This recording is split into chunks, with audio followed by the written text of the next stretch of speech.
జాతీయ కార్మికుల సంఘం ఈరోజు రెండో రోజుకు జరుగుతున్నది. మా సమాన పనికి సమాన వేతనం ఇవ్వమని కోరుకుంటున్నాము. గవర్నమెంట్కి మా మీద దయ ఉంచి మేము చేసే పని విధానాన్ని బట్టి మాకు సమాన పనికి సమాన వేతనం చేకూర్చాలని మేము కోరుకుంటున్నాము. కరోనా టైంలో మా ప్రాణాలను వదిలిపెట్టుకొని అయినా కానీ మేము పనులు చేసినాము.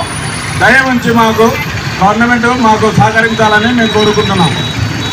మా కుటుంబాలను కరోనా టైంలో మా కుటుంబాలను వదిలిపెట్టుకొని అయినా కానీ ప్రజాసేవలు చేసినాము. ఆ పనికి మాకు సమాన వేతనం ఇవ్వమని కోరుకుంటున్నాము. సొంతమ్మ కోరికలు అయితే మేము కోరడం లేదు. సమాన పనికి సమాన వేతనం ఇవ్వాలని కోరుకుంటున్నాము.